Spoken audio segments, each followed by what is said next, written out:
നമസ്കാരം. യുവതിയെ കൊലപ്പെടുത്തി തലയറുത്ത് സ്യൂട്ട് കേസിനുള്ളിലാക്കി ഉപേക്ഷിച്ച കേസിൽ ഭർത്താവ് പിടിയിലായി. ബംഗാൾ സ്വദേശി ഹരീഷ് ഹിപ്പാർഗിയാണ് അറസ്റ്റിലായത്. ബംഗാൾ സ്വദേശി ഉത്പല ഹിപ്പാർഗിയുടേതാണ് തലയോട്ടി. ഭർത്താവ് അറസ്റ്റിലായി. വിരാർ ഈസ്റ്റിലെ പീർക്കുട ദർഗയ്ക്ക് സമീപം വെള്ളിയാഴ്ചയാണ് യുവതിയുടെ തലയറുത്ത് മാറ്റിയ നിലയിൽ സൂട്ട് കേസിൽ കണ്ടെത്തിയത്.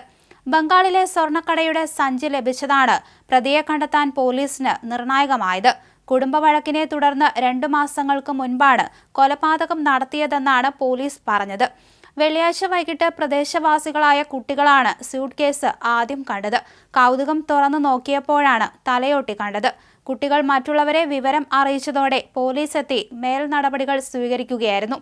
ഭാര്യയുടെ തലയറുത്ത് മൃതദേഹം റെയിൽവേ ട്രാക്കിന് സമീപം മാലിന്യചാലിൽ ഉപേക്ഷിച്ചെന്ന് അറസ്റ്റിലായ ഭർത്താവ് ഹരീഷ് സമ്മതിച്ചതായി ഉദ്യോഗസ്ഥർ പറഞ്ഞു. ഹരീഷും ഉത്പല ഹിപ്പാർഗിയും 22 വർഷം മുൻപാണ് വിവാഹിതരായത്. ദീർഘകാലമായി കുടുംബ വഴക്ക് ഉണ്ടായിരുന്നു. ഉത്പലയുടെ മുൻ വിവാഹത്തിൽ ഒരു മകനും ഉണ്ടായിരുന്നു. ഇത് ദമ്പതികൾക്കിടയിൽ പലപ്പോഴും തർക്കങ്ങൾക്ക് കാരണമായിരുന്നു. ജനുവരി 8-നുണ്ടായ തർക്കത്തിനിടെ യുവതിയെ കഴുത്തുഞെരിച്ച് കൊന്നു.